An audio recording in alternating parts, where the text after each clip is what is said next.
Are you in a relationship? Do you have a crush on someone right now? Are you really in love? Or are you just emotionally hungry? Emotional hunger can be caused by deprivation in childhood. Those who suffer from emotional hunger usually look to rely on something or someone else to fill a void or emptiness in themselves. SACAC counseling describes that emotional hunger can look like love and is often mistaken for it, but it has the opposite effect on the person it's directed toward. Love nurtures, while emotional hunger drains the others and leaves them empty.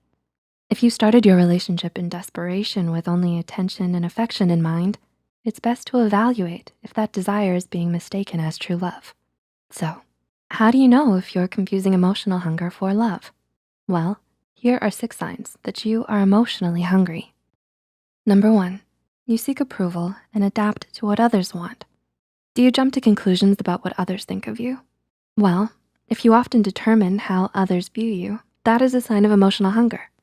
Furthermore, seeking their approval and adapting to what you think they want is another sign. In reality, you are simply stressing yourself by assuming what others want of you. When in doubt, the best you can do is ask them. Number 2, you give all of yourself.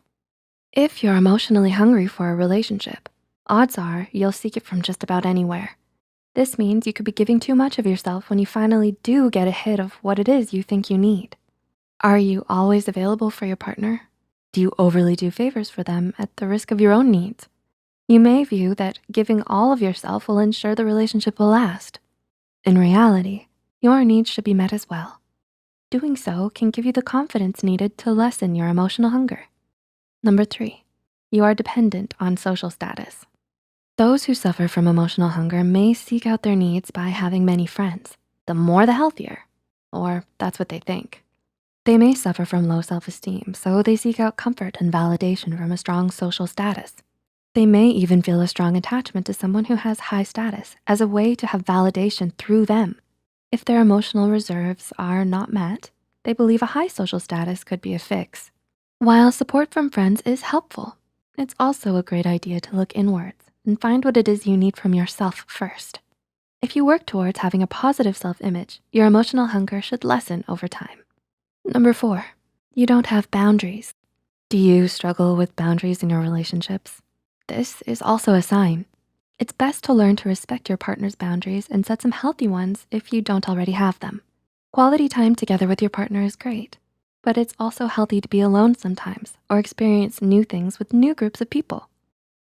Number 5, you solely use casual sex or substances to meet your emotional needs. Some struggling with emotional hunger may just be looking for a way to numb the pain of their emotional needs. They may isolate themselves or turn to drugs or alcohol as a way to cope.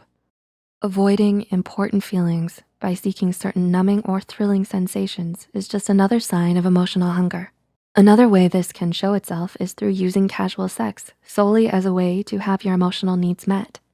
According to therapist Marky Keelan, sex can be the easiest way to trick ourselves into getting our emotional needs met. We get validation that we are worthy of another person's time, mixed with endorphins, and the pleasure centers of our brain make us feel good.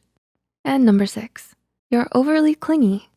Many enjoy some love and attention, but if you are overly clingy, your partner may feel suffocated.